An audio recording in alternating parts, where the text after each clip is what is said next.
Halo sahabat Redlot, berjumpa lagi dengan saya Kak Adi. Dan hari ini kita akan berbincang tentang apa itu Redlot, apa tujuan Redlot, dan seberapa penting Redlot itu untuk tumbuh kembang anak. Saksikan dalam video kali ini.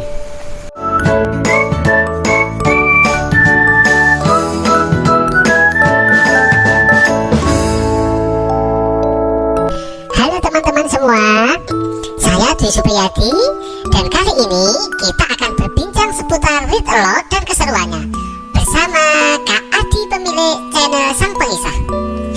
Halo Kak Adi, gimana kabarnya? Alhamdulillah, kabar baik. Sedang sibuk apa nih Kak Adi akhir-akhir ini? Ya, kalau dikatakan sibuk nggak juga sih. Paling Senin sampai Sabtu kerja, terus malamnya nulis buku anak dan beberapa naskah dari penerbit. Lalu sesekali baru membuat konten untuk channel Sang Pengisah ini. Jadi ya tidak sibuk amat lah. Kita mulai ke tema pembicaraan kali ini ya Kak Adi ya, tentang Read A Lot. Menurut Kak Adi, Read A Lot itu apa sih? Read A Lot kalau diartikan dalam bahasa Indonesia ya membaca nyaring atau membaca lantang. Sesederhana itu aja. Jadi kita membacakan nyaring atau membaca lantang buku anak. Jadi Read A Lot itu salah satu metode membacakan buku untuk anak dengan bersuara nyaring atau lantang, berfokus pada tekanan kata, kalimat, intonasi, jeda, dan tanda baca. Metode Read A Lot ini awalnya dipopulerkan oleh Jim Trelease dalam bukunya The Read A Lot Handbook. Di Indonesia kita mengenal Bu Rosi Setiawan. Beliau adalah pendiri Reading Book sejak tahun 2007. Reading Book ini adalah sebuah komunitas yang mengkampanyekan agar orang tua punya kesadaran untuk membacakan cerita pada anak-anak. Beliau juga menggerakkan Satgas Literasi Sekolah dan juga menulis buku membaca nyaring. Bu Rosi juga berjasa menerjemahkan buku The Read A Lot Handbook ini, buku yang telah diterbitkan tahun 1982. Kemudian buku ini diterbitkan di Indonesia oleh Naura Books tahun 2017. Nah, Bu Rosi Setiawan termasuk orang yang berjasa menerjemahkan buku ini. Kemudian beliau pun menulis buku sendiri yang berjudul Membaca Nyaring. Ini bukunya. Pesan Bu Rosi Setiawan untuk para orang tua, 300 jam membaca nyaring akan membuat anak bisa membaca buku dengan sendirinya tanpa diajarkan. Begitu kata beliau. Gimana teman-teman, mau membuktikan sendiri? Menurut Kak Adi, apakah sama antara Read A Lot dan mendongeng atau storytelling itu? Apa persamaannya dan perbedaannya menurut Kak Adi? Setahu saya, mendongeng atau storytelling itu membutuhkan kemampuan menghafal cerita. Jadi, untuk menjadi seorang pendongeng atau storyteller, seorang tidak cukup hanya belajar intonasi, karakter suara, dan ekspresi. Ia juga harus menghafal ceritanya. Sehingga ketika bercerita atau mendongeng, ia tidak perlu membaca teks, tinggal mendongeng saja.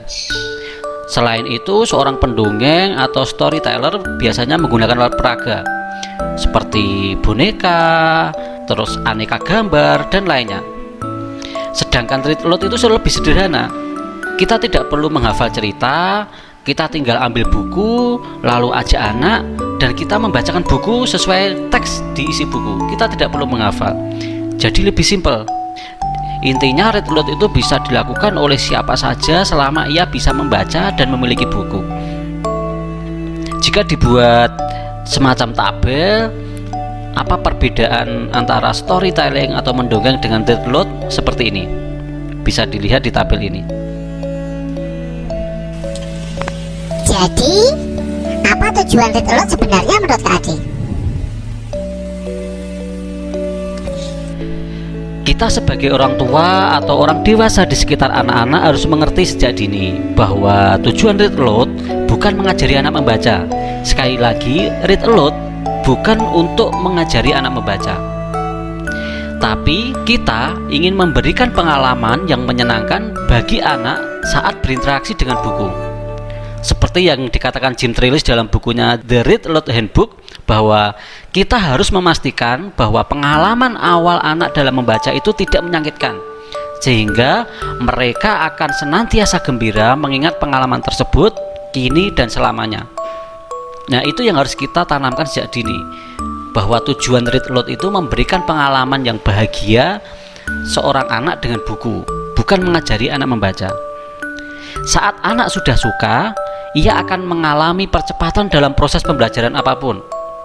Jadi jika kita ingin seorang anak pintar matematika atau sains misalnya, jangan ajari dia tentang matematika atau sains secara langsung, apalagi memaksanya. Tapi buat dia menyukai dulu, menyukai segala hal yang menyenangkan terkait bidang itu, sehingga akan muncul dalam bawah sadarnya bahwa oh, matematika dan sains itu menyenangkan. Saat itulah ia akan mengalami percepatan dalam proses pembelajaran karena dia sudah suka. Jadi suka dulu, buat si anak suka dengan buku, buat si anak suka dengan bidang tertentu. Hal itulah tujuan utama dari read aloud, buat anak-anak menyukai dan mencintai buku. Percayalah, kemampuan berbahasa dan membacanya akan mahir dengan sendirinya. Itu tujuan yang pertama. Tujuan yang kedua yaitu membangun kedekatan anak dengan orang tua. Dan ini menurut saya sih yang paling penting. Orang tua dan anak itu perlu membangun hubungan emosional yang kuat dengan quality time bersama, duduk bersama, membaca buku bersama. Dan salah satunya mengisinya dengan read aloud itu. Misalnya saat anak mau tidur, lalu orang tua menemaninya di tempat tidur, mengambilkan buku cerita, kemudian membacakannya. Hal ini akan bisa membangun hubungan emosional yang sangat dekat antara orang tua dan anak. Dan ini penting menurut saya, lebih dari sekedar mengajari anak membaca, yaitu membangun hubungan antara orang tua dan anak.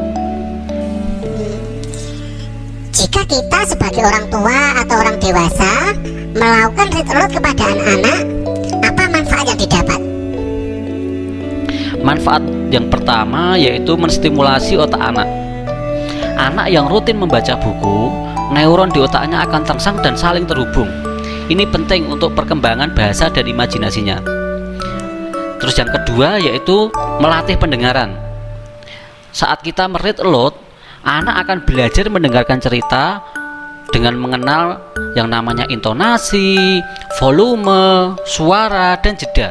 Jadi si anak akan lebih konsentrasi dan pendengarannya akan lebih tajam. Yang ketiga, merangsang imajinasi anak. Saat read aloud, kita akan membawa buku yang ada gambar ilustrasinya. Kita menunjukkan ilustrasi buku diperkuat dengan intonasi dan nada suara yang berbeda. Saat itulah imajinasi anak akan mengikuti cara kita bercerita, bahkan bisa lebih bebas lagi. Kemudian yang keempat, mendekatkan orang tua dengan anak. Ini yang sudah kita sebutkan tadi, bahwa read aloud itu menguatkan bonding antara anak dan orang tua. Dengan membacakan cerita, anak akan merasa dekat dengan orang tuanya. Hal ini akan memberikan perasaan nyaman kepada anak. Jadi anak ketika dekat dengan orang tua, ia tidak merasa takut atau sungkan. Jadi di kepala anak akan mengasosiasikan bahwa kegiatan membaca itu sesuatu yang menyenangkan. Inilah modal dasar yang kita gunakan untuk membuat anak itu suka dengan buku. Yang kelima, melatih rentang perhatian dan mengingat. Pada saat orang tua membacakan cerita, anak akan berlatih untuk mendengarkan dan menyimak dengan lebih baik. Ini sangat baik untuk melatih kemampuan konsentrasi anak. Kemudian yang keenam, mengenalkan anak pada konsep buku dan belajar. Anak jadi tahu kalau buku adalah sumber ilmu yang menyenangkan. Untuk memenuhi rasa ingin tahu itu, kita menyediakan buku. Bagaimana anak belajar mengenai bahwa buku itu dibaca dari kiri dan kanan, dari atas ke bawah, dan bisa dibolak-balik halamannya. Nah, ini penting bagi anak-anak di usia awal membaca. Mereka harus tahu bagaimana menggunakan buku, bahwa buku itu dibuka, dibaca dari kiri ke kanan, kemudian bacanya dari atas ke bawah dan dibolak-balik. Anak akan belajar dengan sendirinya tanpa perlu kita mengajari. Bisa juga kita mengenalkan e-book, yaitu buku digital, kepada anak-anak dan bagaimana cara menggunakannya. Jika memang kita kesulitan untuk mendapatkan buku cetak misalnya karena harganya terlalu mahal, kita bisa mengunjungi perpustakaan atau minjem ke tetangga atau minjem ke teman yang mempunyai buku, atau bisa juga barter. Intinya banyak jalan jika kita ingin membacakan buku kepada anak. Kemudian manfaat yang ketujuh, menambah kosakata baru dan mengerti arti kata. Saat kita read aloud, itu membantu anak mengenal kosakata baru yang mungkin tidak diucapkan dalam bahasa sehari-hari dan hanya ada dalam bahasa tulisan. Misalnya kata mendengus, menerkam, mengendus. Mungkin itu bukan kata-kata yang biasa yang bisa diucapkan dalam sehari-hari. Nah, anak-anak akan belajar dari sejumlah buku yang dibaca. Seperti yang kita lihat dalam gambar ini adalah filosofi mangkok read aloud. Filosofi mangkok read aloud menggambarkan bahwa semakin banyak anak terpapar dengan kata-kata yang didapat dari buku yang dibacakan, nantinya si anak akan mengeluarkan kata-kata tersebut menjadi celotehannya, sampai akhirnya anak bisa lancar berbicara, baca sendiri, lalu bisa memiliki keinginan menulis sendiri. Jadi ketika anak-anak kita bacakan buku, ketika kita reading aloud, anak-anak akan memiliki banyak kosakata dari dia mendengarkan, kemudian dari apa yang dia dengarkan akan dia ucapkan, dari apa yang ia ucapkan dia nanti akan menyukai membaca, dan dari menyukai membaca ia nanti akan bisa menulis sendiri bukunya. Kemudian manfaat yang ke-8 yaitu mengenal arti ilustrasi dan gambar. Saat kita reading aloud, kita memperlihatkan dan menceritakan mengenai gambar pada sebuah buku. Anak akan belajar mengenai konsep gambar untuk menjelaskan sebuah kejadian. Dan kita pun bisa melakukan tanya jawab, atau anak bisa juga bertanya-tanya terkait gambar itu. Kemudian kita orang tua menjawabnya dengan sabar. Kemudian yang ke-9, menjadi teladan membaca untuk anak. Jadi anak akan melihat apa kebiasaan orang tua. Ketika orang tuanya sudah rajin membaca, itu tidak akan terlalu sulit untuk mengajak anak membaca buku. Tapi sebaliknya, jangan berharap anak bisa suka buku kalau kita jarang membaca cerita atau jarang membaca buku di rumah. Anak merasa tidak memiliki role model atau contoh yang bisa ia lakukan dalam membaca buku. Kalau boleh dikatakan sebagai modal, kira-kira apa modal utama untuk melakukan read aloud? Modal utama read aloud sebenarnya hanya 2, yaitu kita menyediakan buku bacaan, baik itu versi cetak maupun digital, kemudian ada orang yang membacakannya. Hanya 2 itu saja. Selama kita punya bukunya, kemudian ada orang yang bisa membacakannya, maka cukup untuk kita bisa melakukan read aloud. Orville Prescott dalam buku The Read Aloud Handbook mengatakan, tidak banyak anak-anak yang belajar mencintai buku dari dirinya sendiri. Harus ada orang yang memancing mereka masuk ke dalam dunia bahasa tulis yang indah. Seseorang harus menunjukkan jalan kepada mereka. Jadi intinya ketika kita ingin melakukan read aloud, kita menunjukkan jalan kepada anak-anak bagaimana anak-anak itu bisa mencintai sebuah buku. Dan itu modalnya hanya 2, buku dan orang yang bisa membaca. Kalau menurut Kak Adi, sejak kapan kita bisa melakukan read aloud sebuah buku kepada anak-anak? Read aloud bisa kita lakukan kepada anak sejak dalam kandungan. Jadi ketika anak di dalam kandungan, ia sudah bisa mulai mendengar suara dan bunyi-bunyian. Saat itulah kita bisa mulai membacakan buku. Kita membaca buku dengan suara nyaring. Saat itulah janin dalam kandungan kita pun ikut mendengarkan apa yang kita baca. Kegiatan itu nanti bisa kita lanjutkan saat anak sudah lahir. Mulai dari usia 2 bulan, itu adalah saat-saat anak mulai bisa mendengarkan dengan jelas. Kemudian di usia 2-4 bulan, pada tahap itu anak tidak hanya bisa mendengarkan, ia juga sudah mulai mengamati benda-benda di sekitarnya. Sehingga ketika kita membacakan buku, anak bisa mendengarkan sekaligus melihat apa yang kita tunjuk di buku itu. Kemudian di usia 4-8 bulan, anak sudah mulai bergumam. Jadi ketika kita membacakan buku, biasanya anak sudah mulai menirukan apa yang kita ucapkan. Meskipun itu belum jelas dan hanya gumaman-gumaman, tapi tidak apa-apa. Itu bisa terus kita lanjutkan hingga di usia anak mulai menginjak 12 bulan. Saat itu anak sudah mulai mengucapkan sedikit kata dan berceloteh, walaupun belum banyak. Namun seiring berjalannya waktu, ketika kita terus membacakan buku, di usianya yang ke-18 bulan, anak sudah bisa membuat pola kata, pola kalimat yang sederhana. Dan hingga di usianya yang 2 tahun, anak sudah mulai mengucapkan kalimat-kalimat. Dan itu efek dari buku-buku yang kita bacakan. Untuk melakukan read aloud kan biasanya butuh waktu khusus nih. Kira-kira bagaimana solusi untuk orang tua yang sibuk dan hanya memiliki waktu sedikit? Apakah mereka tetap bisa melakukan read aloud? Sebenarnya tidak butuh waktu lama untuk read aloud itu. Paling tidak 10 menit kita membacakan buku. Apakah buku itu setiap kita bacakan harus selesai? Tidak harus selesai. Kita bisa membacakannya di pagi hari. Jika belum selesai nanti kita sambung di sore hari. Kita katakan kepada anak kita bahwa ceritanya kita sambung nanti ya. Dengan begitu anak-anak akan penasaran dan menunggu cerita selanjutnya. Kalaupun nanti di tengah jalan anak-anak sangat penasaran, berikan mereka waktu untuk memberikan pertanyaan. Misalnya, mengapa begini Pak? Mengapa begini Bu? Kok begitu sih? Maka kita sebagai orang tua bisa menjawabnya, nanti akan Bapak jelaskan saat pulang kerja, atau Bapak jelaskan besok pagi ya setelah bangun tidur. Nah seperti itu. Kita bisa membacakan buku sesingkat apapun yang kita miliki. Intinya kita bisa membangun kedekatan kepada anak. Ketika buku nggak selesai ya tidak apa-apa. Selama anak-anak sudah tertarik dengan buku yang kita bacakan, ia akan tetap minta dilanjutkan walaupun kita jeda waktunya. Dan sekali-sekali jangan menghentikan ketika anak bertanya, apalagi dengan mengatakan, cerewet banget sih anak ini, nanya-nanya melulu. Nah, kata-kata seperti itu akan membuat anak malas untuk membaca buku atau mungkin bertanya-tanya. Dan ketika kita nanti akan membacakan buku lagi, biasanya dia akan menolak karena rasa ingin tahunya dibatasi. Untuk buku yang dibacakan, apakah harus sesuai dengan usia anak?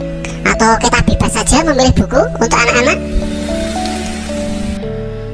Dalam membaca nyaring sebenarnya ada buku-buku untuk usia tertentu dan untuk level-level tertentu. Buku-buku di letreadasia.org atau mungkin di Literasi Cloud, kita akan melihat buku itu sudah dibuat penjenjangan level 1, level 2, level 3 dan seterusnya. Dan itu kita bisa sesuaikan dengan usia anak-anak. Apakah dia sudah termasuk pembaca dini atau pembaca awal, pembaca lancar, pembaca lanjut, atau pembaca mahir, bahkan ia sudah sampai pada pembaca kritis. Nah, dari kategori itu kita nanti bisa memilih kira-kira buku level mana yang cocok untuk si anak yang akan kita bacakan. Namun secara umum kita bisa memilih buku berdasarkan 5 hal. Yang pertama, gambar. Ini penting. Ketika kita akan melakukan sebuah read aloud buku, pertama adalah kita perhatikan gambarnya. Karena anak-anak biasanya akan lebih tertarik dengan buku yang memiliki gambar menarik. Apalagi untuk anak-anak usia dini, untuk pembaca awal, itu penting sekali buku bergambar. Sehingga selain kita nanti bisa membacakan buku, kita bisa menunjukkan gambar dan apa yang menarik dari gambar-gambar itu. Itu yang pertama. Yang kedua yaitu cari buku yang teks berima. Mengapa harus berima? Karena teks berima itu lebih enak dibaca dan lebih enak didengar. Anak-anak biasanya akan berceloteh, wah menarik. Misalnya seperti ini. Ada seorang bapak, ia berkepala botak, senangnya batuk-batuk hingga kepalanya manggut-manggut seperti burung mematuk-matuk. Nah, kalimat berima seperti ini itu terasa enak didengar oleh anak-anak. Maka pilihan pertama setelah gambar yaitu pilih buku yang berima. Kemudian yang ketiga, pilih yang teksnya itu mengandung repetisi atau pengulangan. Kita bisa mengambil contoh dari buku Brown Bear, What Do You See?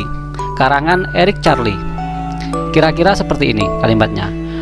Brown Bear, what do you see? I see red bird looking at me. Red bird, what do you see?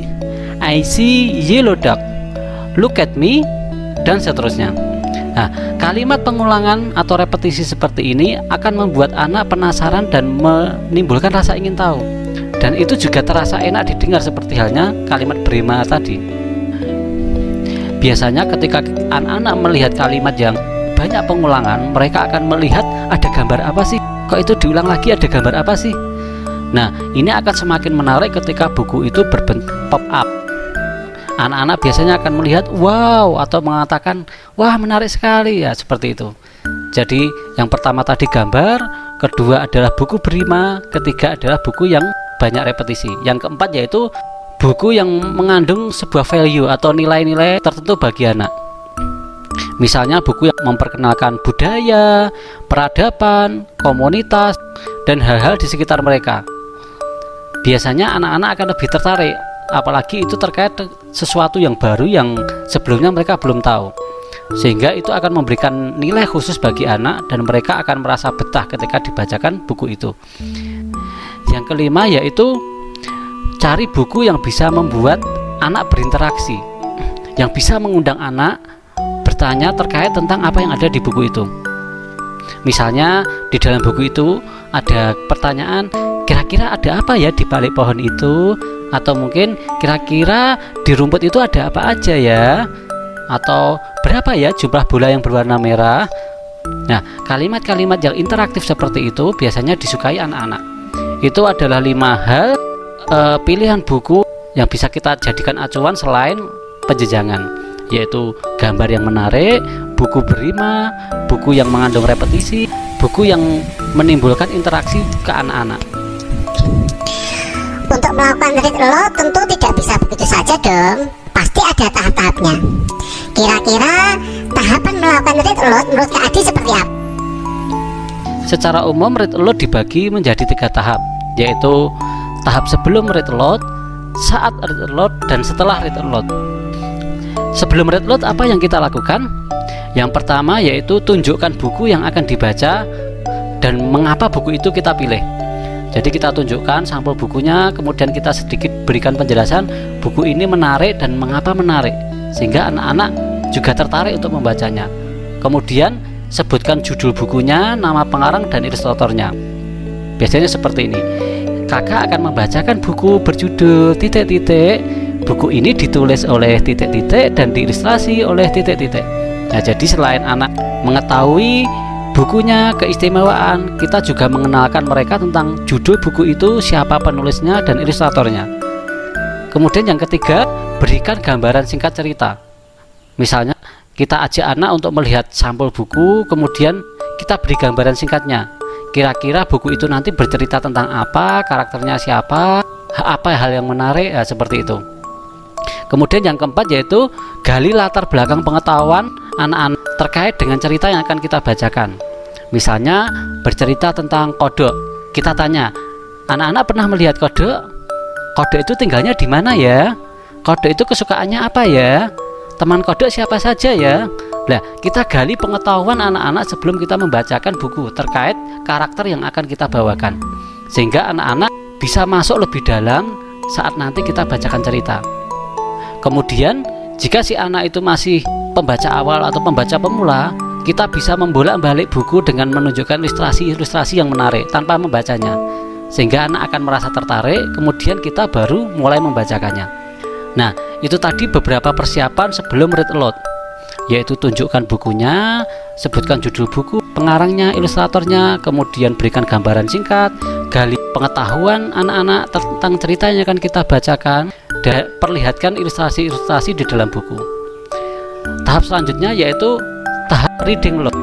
Saat kita melakukan read aloud, hal pertama yang harus kita lakukan yaitu baca dengan suara lantang dan jangan terlalu cepat. Ini penting, karena apa? Bisa saja anak-anak mengenal kosakata baru dan bisa mencerna ceritanya ketika kita membaca dengan suara lantang dan tidak terlalu cepat, sehingga anak-anak lebih mudah memahami isi cerita. Itu yang pertama, baca dengan suara lantang dan jangan terlalu cepat. Yang kedua, jaga interaksi dan komunikasi dengan anak-anak. Jadi saat kita read aloud, jangan sibuk dengan diri kita sendiri. Kita harus menjalin interaksi dengan anak-anak. Yang pertama dengan pertanyaan-pertanyaan yang menarik terkait dengan isi cerita. Yang kedua, kita bisa memainkan intonasi dan karakter suara. Misalnya suara anak kecil, kita harus belajar menggunakan suara seorang anak kecil. Misalnya, aku suka permen itu. Kemudian kalau orang tua, kita juga menggunakan suara seolah-olah suara orang tua, nenek takut, dan sebagainya. Kita harus mempelajari karakter-karakter suara itu, tujuannya agar anak-anak tertarik dan betah dengan cerita yang kita bacakan. Kita bisa juga menambah dengan gestur atau gerak tubuh, dengan alat peraga juga bisa. Selanjutnya, yaitu pancing anak-anak dengan pertanyaan-pertanyaan yang menarik seputar cerita yang kita bacakan. Misalnya, kira-kira apa ya yang akan terjadi selanjutnya? Mengapa ya monyet itu ketakutan? Bagaimana ya cara siput menemukan rumahnya? Dan sebagainya. Ajukan pertanyaan-pertanyaan yang membuat anak terus terikat dengan cerita yang kita bacakan. Selanjutnya yaitu berikan kesempatan anak untuk berkomentar tentang cerita yang kita bacakan, apapun itu. Di tengah-tengah kita bercerita, kemudian mereka mengajukan pertanyaan atau interupsi apapun, biarkan mereka bertanya. Ya nanti ceritanya nggak selesai, ya nggak apa-apa, bisa kita lanjutkan di kemudian hari. Yang penting tujuan read aloud adalah anak-anak tertarik dengan buku. Jadi ketika mereka sudah tertarik, ikuti saja apa yang ingin mereka tanyakan atau ingin mereka ketahui. Itu tahapan saat read aloud. Kemudian apa tahapan setelah read aloud? Yang pertama, ketika kita membacakan cerita ternyata anak-anak tidak ada yang bertanya atau melakukan interupsi, maka setelah membaca cerita, kita sebagai pencerita bertanya kepada anak-anak. Kita tanyakan terkait tentang siapa karakter yang baik, siapa karakter yang mereka sukai, siapa karakter yang mereka tidak sukai, mengapa mereka menyukainya, mengapa tidak menyukainya, dan tanyakan hal yang menarik terkait cerita itu, sehingga anak-anak akan memiliki ingatan terkait cerita yang kita bacakan. Yang kedua, jika kita sudah mengajukan pertanyaan-pertanyaan, minta beberapa anak untuk menceritakan kembali. Bisa menceritakan kembali menggunakan buku, bisa juga menceritakan kembali tanpa menggunakan buku. Hal ini akan membuat anak semakin berani, meningkatkan kepercayaan diri, dan membuat anak lebih intens lagi dengan buku. Kita bisa juga melanjutkan kegiatan setelah membaca nyaring, yaitu mewarnai gambar dari buku yang telah kita ceritakan. Jadi kita membuat halaman kosong yang belum berwarna, kemudian kita minta anak-anak untuk mewarnainya, atau membuat craft, atau membuat aneka permainan terkait dengan cerita yang kita bacakan. Kemudian tahap selanjutnya yaitu letakkan buku-buku di tempat yang mudah dijangkau anak-anak. Jadi setelah kita membacakan buku, jangan disimpan buku itu di tempat yang sulit dijangkau. Siapa tahu anak-anak akan membaca kembali.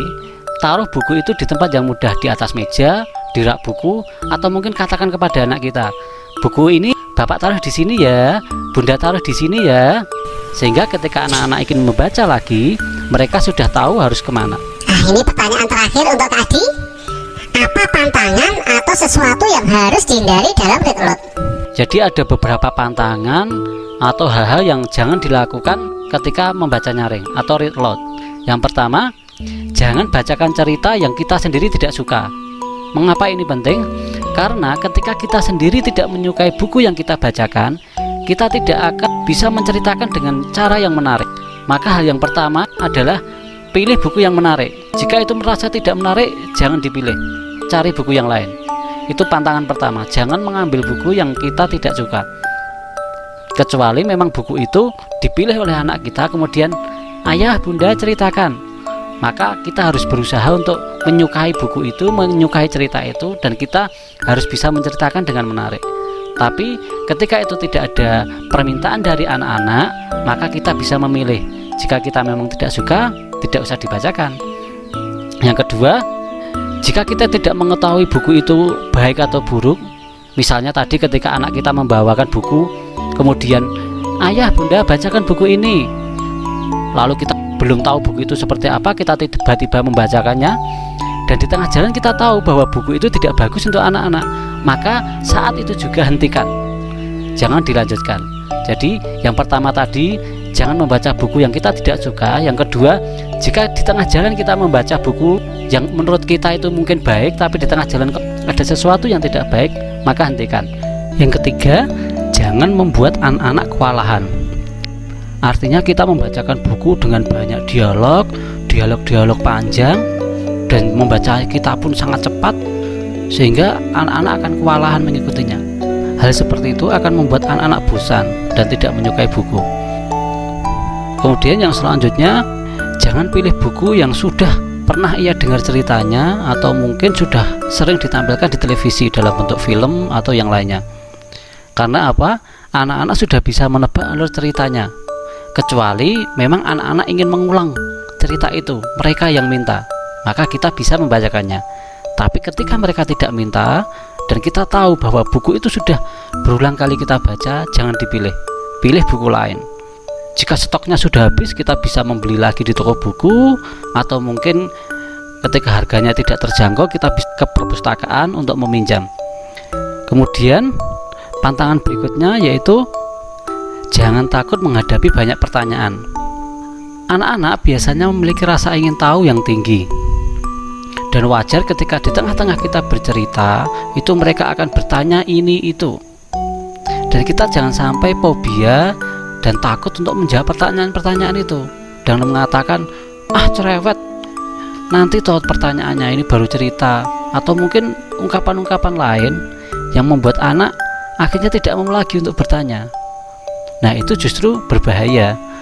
Biarkan anak-anak mengajukan pertanyaan sebanyak yang mereka mau dan kita jawab semampu kita. Ya nanti ceritanya kalau nggak selesai tidak apa-apa. Yang penting mereka sudah tertarik dengan buku yang kita bacakan. Nanti ceritanya kalau memang waktunya tidak cukup, bisa kita lanjutkan di waktu lain. Kemudian jangan paksakan interpretasi satu cerita pada pendengar. Read aloud adalah kita membacakan buku sesuai teks dan narasi yang ada di buku. Kita tidak boleh terlalu berlebihan untuk menginterpretasi sebuah cerita, apalagi itu memaksakannya kepada anak-anak sesuai versi kita. Itu hal berbeda ketika kita melakukan storytelling atau mendongeng. Kita bisa melakukan interpretasi terhadap suatu cerita, tapi ketika kita melakukan read aloud, kita bacakan saja apa yang ada di teks, kemudian menambahkan sedikit penjelasan untuk sebuah kata atau gambar. Tapi kita tidak boleh terlalu berlebihan untuk melakukan interpretasi, karena nanti bisa saja itu keluar dari konteks buku yang kita read aloud. Kemudian yang terakhir yaitu jangan gunakan buku sebagai ancaman. Artinya apa? Ketika anak-anak melakukan sebuah pelanggaran, kemudian kita menghukum mereka atau mengancam mereka untuk menyelesaikan membaca sebuah buku, itu akan membuat anak menjadi takut dengan sebuah buku, bahwa buku itu sebuah ancaman, buku sebagai sebuah hukuman, dan mereka tidak bisa lagi memiliki pengalaman bahagia bersama buku. Yang ada di dalam pikiran mereka kemudian adalah buku adalah alat untuk menghukum, buku adalah alat untuk ancaman. Maka hal itu jangan dilakukan. Itu beberapa pantangan dalam read aloud atau membaca nyaring. Bagi sahabat semua yang ingin mendengarkan beberapa contoh membaca nyaring, di channel ini sudah ada puluhan video yang bisa teman-teman lihat dan pelan-pelan ajak anak-anak untuk mendengarkan bersama. Dan bisa juga sebagai media pembelajaran bagaimana membaca nyaring sebuah buku. Tentu teman-teman bisa bereksplorasi lagi sendiri lebih jauh bagaimana cara yang pas untuk meread aloud sebuah buku menurut versi teman-teman. Tentu itu versi saya bisa jadi berbeda dengan versi teman-teman, karena setiap orang punya karakter yang unik masing-masing. Begitu dulu. Itulah perbincangan kita dengan Kak Adi, pemilik channel Sang Pengkisah. Sampai berjumpa lagi di perbincangan lainnya yang lebih seru. Bye-bye.